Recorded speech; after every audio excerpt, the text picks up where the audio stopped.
Assalamualaikum warahmatullahi wabarakatuh. Perkenalkan nama saya Aras Linton. Saya berasal dari sekolah Sulung 1 Babelan. Saya berasal dari kelas 11 Sosial 3. Di sini saya akan menjelaskan pengertian kerjasama ekonomi internasional. Kerjasama ekonomi internasional adalah hubungan antara satu negara dengan negara lainnya dalam bidang ekonomi melalui kesepakatan tertentu dengan memegang prinsip keadilan dan saling menguntungkan.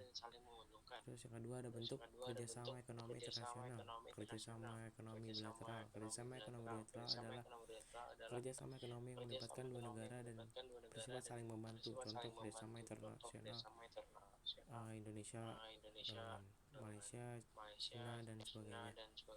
Terus ada kerjasama ekonomi regional. Kerjasama regional adalah kerjasama ekonomi di antara beberapa negara yang berada di kawasan tertentu. Contohnya itu kayak kerjasama ekonomi antar negara di kawasan Asia Tenggara, ASEAN, antar negara di kawasan Eropa, antar negara di kawasan APEC dan sebagainya. Terus kerjasama ekonomi multilateral. Kerjasama ekonomi multilateral adalah kerjasama ekonomi yang melibatkan banyak negara dan tidak terikat oleh wilayah atau kawasan negara tertentu. Karena kerjasama ini dalam satu kawasan seperti ASEAN, dapat pula kerjasama antar negara yang berbeda kawasan seperti OPEC, WTO, dan IMF.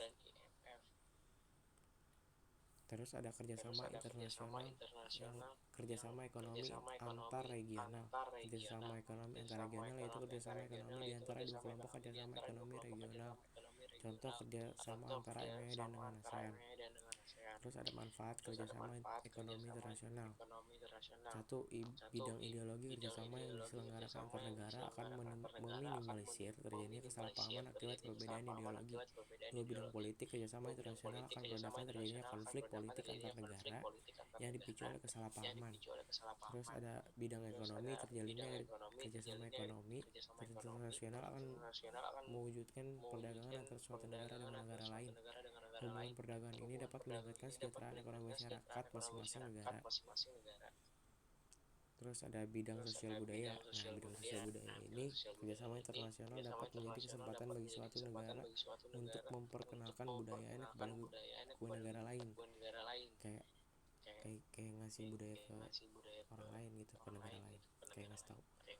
Bidang di lima itu ada bidang pertahanan dan keamanan. Wujud dari kerjasama internasional dalam bidang pertahanan dan keamanan adalah terselenggaranya latihan perang bersama antar negara terkait. Terus yang terakhir ada dampak positif dan negatif. Dampak positifnya satu, meningkatkan keuangan negara, membantu meningkatkan daya saing ekonomi, meningkatkan investasi, dan empat, menambah devisa negara, dan lima, memperkuat posisi perdagangan. Terus ada dampak negatifnya nih. Satu, ketergantungan negara lain, investasi asing terhadap kebijakan ekonomi dalam negeri, terus masuk ke tenaga asing yang menggeser kesempatan kerja tenaga lokal, dan yang terakhir adalah mendorong gaya hidup masyarakat konsumtif. Segitu saja. Sekian. Wassalamualaikum warahmatullahi wabarakatuh.